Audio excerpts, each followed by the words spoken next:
کیسے اہل زبان تھے؟ یمن کا ایک بادشاہ ہے، اس کے بیٹے کی عمر ہو گئی 10 سال، اس نے کوئی شعر نہیں کہا تو اس نے اپنے 2 غلام بلایا کہ اس کو لے جاؤ اور ان 2 پہاڑوں کے پیچھے جا کے اس کو قتل کر دو، مجھے لگتا ہے یہ میرا بیٹا نہیں ہے۔ او بھائی، کوئی روٹی تقسیم ہو رہی؟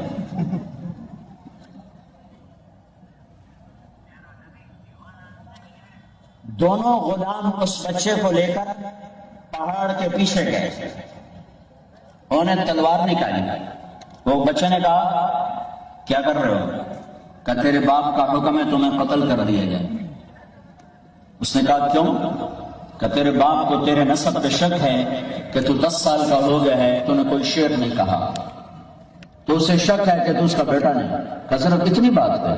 تو اس نے ایک شعر کہا، کفا، اٹھر جاؤ، کفا، جلدی نہ کرو، کفا نبت من ذکرى حبیب ومنزل بسقف اللواء بین الدخول فحوملی، صرف ایک شعر کہا۔ پھر بعد میں جب وہ شاعر بنا تو اس نے اسی پر 90 اشعار کا قصیدہ کہا، ففوضح فالمقرات لم يعف رسمها لما نسجتها من جنوب وشمال ترى بعر الارام في عرصاتها وقيعانها كأنه حب فلفل كأني غداة البين يوم تحمل لدى ثمرات الحي ناقف حنظلي وقوفا بها صحبي علي مطيهم يقولون لا تهلك أسا وتجملي وإن شفائي عبرة مغراقة فهل عند رسم دارس من معول ففاضت دموع العين مني صبابة على النحر حتى بل الدمع محملي۔ اس کا نام بنا امرؤ القیس۔ وہ دونوں واپس آئے، کہنے لگے تو کہتا ہے یہ شاعر نہیں، یہ تو عرب کا آنے والا سب سے بڑا شاعر ہوگا کہ اس نے صرف ایک بیت میں وقف واستوقف بکا واستبکا ونع المنزل والدیار فی بیت واحد، اس نے ایک بیت میں وہ کچھ کہہ دیا ہے کہ جو بڑے لمبے چوڑے قصیدوں میں کہا جاتا ہے۔ یہ اس زمانے کا عرب کا عربیت کا ماحول تھا، اس زمانے کی فصاحت تھی۔ یہ 7 قصیدے لٹکے ہوئے تھے حرم شریف میں، اور انتظار تھا کہ اس سے کوئی اچھا کلام آئے گا تو اتارا جائے گا۔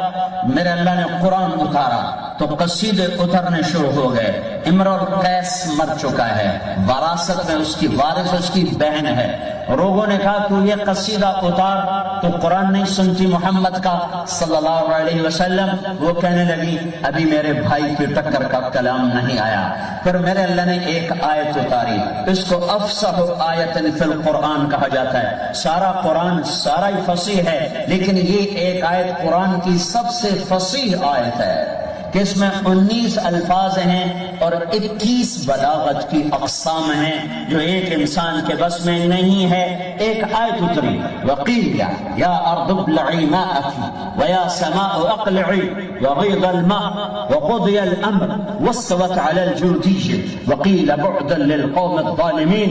اس آیت کو سن کر امرؤ القیس کی بہن نے کہا اس کلام نے میرے بھائی کے کلام کو توڑ دیا ہے، اور اس نے جا کر اپنا قصیدہ اتار دیا۔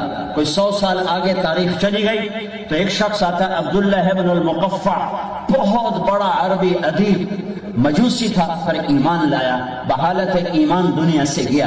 جب یہ مجوسی ہے تو اسے کہا گیا قرآن کی ضد میں، قرآن کے مقابلے میں کلام تیار کر۔ انہوں نے کہا 1 سال کا راشن، 1 سال کے لیے پیسہ، کتابیں دو، میں تمہیں تیار کر کے دیتا ہوں۔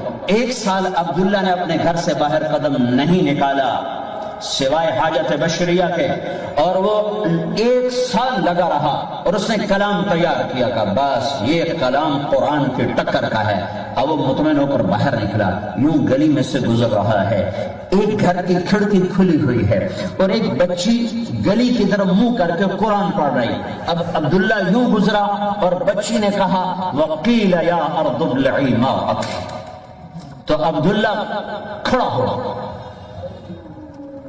وَيَا سَمَاءُ أَقْلِعِي کانپنے لگا، وَغِيضَ الْمَاءُ وَقُضِيَ الْأَمْرُ وَاسْتَوَتْ عَلَى الْجُودِيِّ وَقِيلَ بُعْدًا لِلْقَوْمِ الظَّالِمِينَ۔ میں نے پھر ڈھونڈا، مجھے مدینہ میں ایک کتاب ملی جس میں 21 اقسام بلاغت نکالی لوگوں نے، یہ تو عبداللہ وہاں سے واپس ہوا، کہنے لگا میرے کلام کو تو چند جملے کھا گئے، تو میں سارے قرآن کا مقابلہ کیا کروں گا؟ واپس آیا اور سارا کلام پھاڑ پھوڑ کے پھینک دیا کہ اس کلام کا مقابلہ نہیں ہو سکتا، یہ میرے نبی کا قرآن ہے، یہ میرے نبی کی کتاب ہے، یہ ہماری کتاب ہے۔ دیکھو کہیں قیامت کے دن میرا نبی یہ نہ کہہ دے او یا رب ان قومی یہ ہیں اتخذوا هذا القرآن مہجورا، یہ رکھڑ والے وہی ہیں جنہوں نے میرے قرآن کو پس پشت ڈال دیا تھا، کہیں یہ تانا میرے نبی کے زبان سے نکلا تو ہم تو مارے گئے۔ جئنا إلى الدنيا كي ندعو إلى الله لننشر الخير في الكون الذي حارى ونرسل العطر من روض الهدى الزاهي ويشرق السلم أنوارا وأنوارا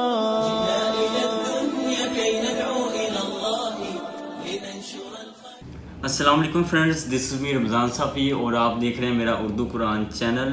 یہ ایک اسلامی چینل ہے اور آپ اس کو سبسکرائب کریں، شیئر کریں اور لائک کریں تاکہ اسلام کی ایک اچھی ویڈیو لوگوں تک پھیل سکیں اور آپ ثواب لینے کے لیے اس میں شامل ہو جائیں۔ اللہ حافظ۔